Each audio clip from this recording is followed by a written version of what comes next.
Hey, what's going on, everyone? Hope you're doing well today because we've got something pretty interesting to talk about. And I wanted to take my time with this one since the update is a fresh drop and it feels like the perfect chance to break it all down together. Kind of like hanging out and chatting about what's new, what's been fixed, and what feels different now that patch 1.44 has landed in the finals. This game is one of those experiences where every single tweak can really shift the way you play, and sometimes even the smallest change ends up having a ripple effect that you notice way down the line. So let's just talk about it naturally.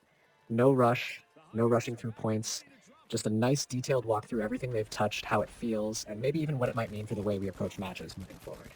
So first up, I think one of the more noticeable things people are going to catch right away has to do with cosmetics. Now, I know some folks out there don't care too much about how their character looks. They just want to jump into a match, frag out, and win. But for a lot of players, customization is part of the fun.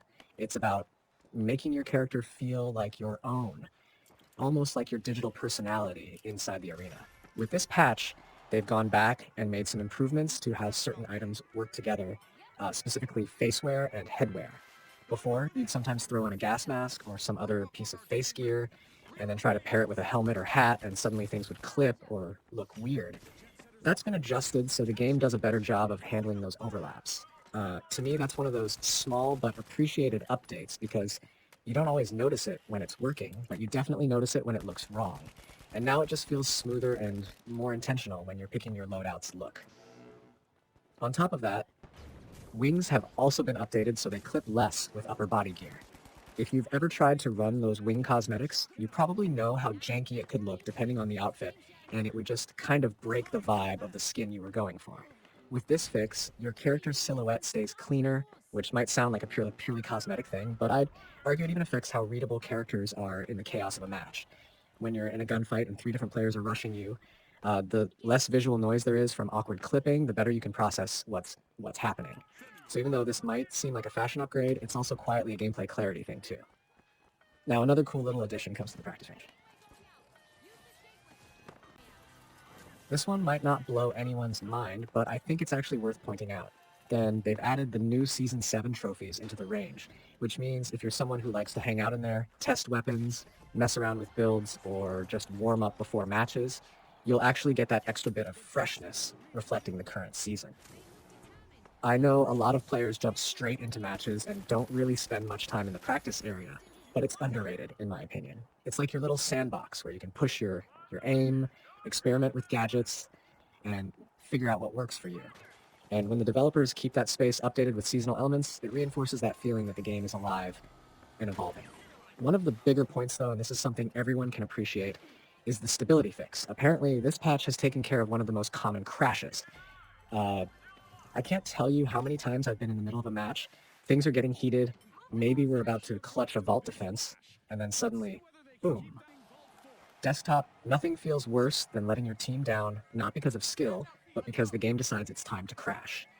Knowing they've tackled one of the frequent causes of that is honestly one of the best things to see in patch notes. Performance fixes aren't flashy, they don't make headlines the way a new weapon or map might, but they're the backbone of the experience. A smoother, more reliable client means more time playing and less time getting frustrated, and I think most of us would agree that's a win. Um, while we're at it, the social aspect of the patch is another fix worth talking about. There was this weird bug where team chat wasn't working properly after elimination. So picture this, your squad gets knocked out, and maybe you're trying to coordinate for the next round, but suddenly your chat isn't working right? And it messes with the flow of communication, and that can throw an entire match off. The fact that they've addressed this is another example of Embark really paying attention to the quality of life stuff. Sometimes when a bug like that sticks around, players just kind of accept it as normal, and it slowly chips away at how much fun you're having.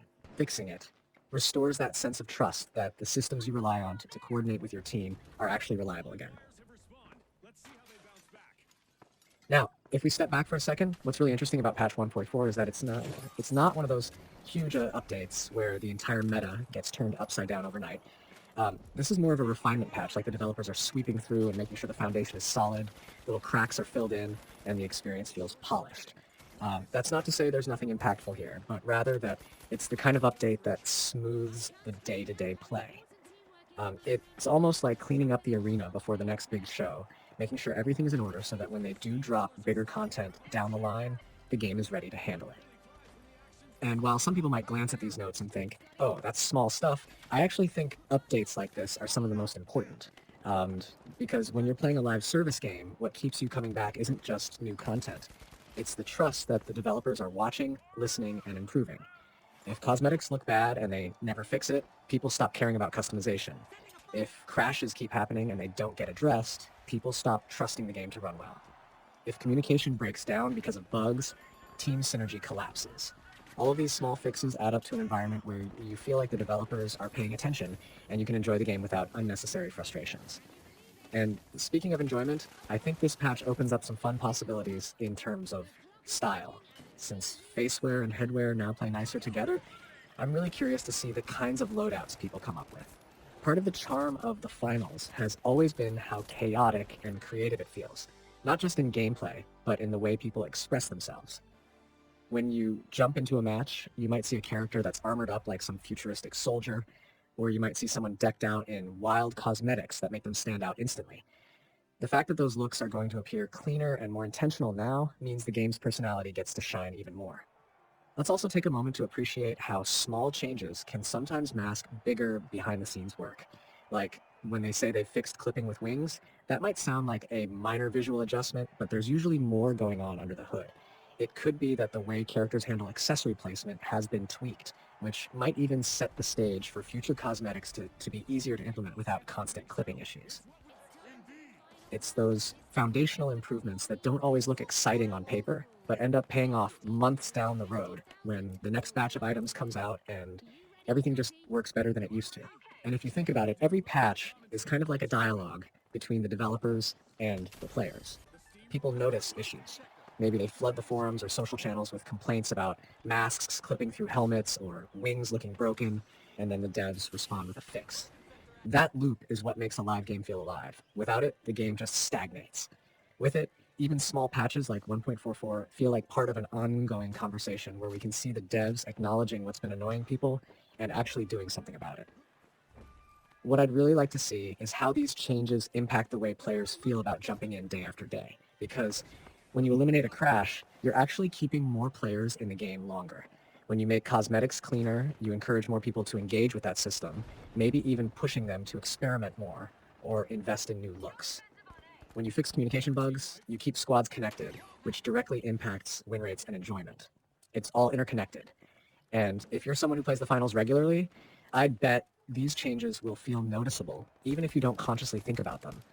Like a week from now, you'll look back and realize you haven't crashed in a while. Or you'll notice your teammate's cosmetic looks sharper, and that's when it clicks that the patch really did its job.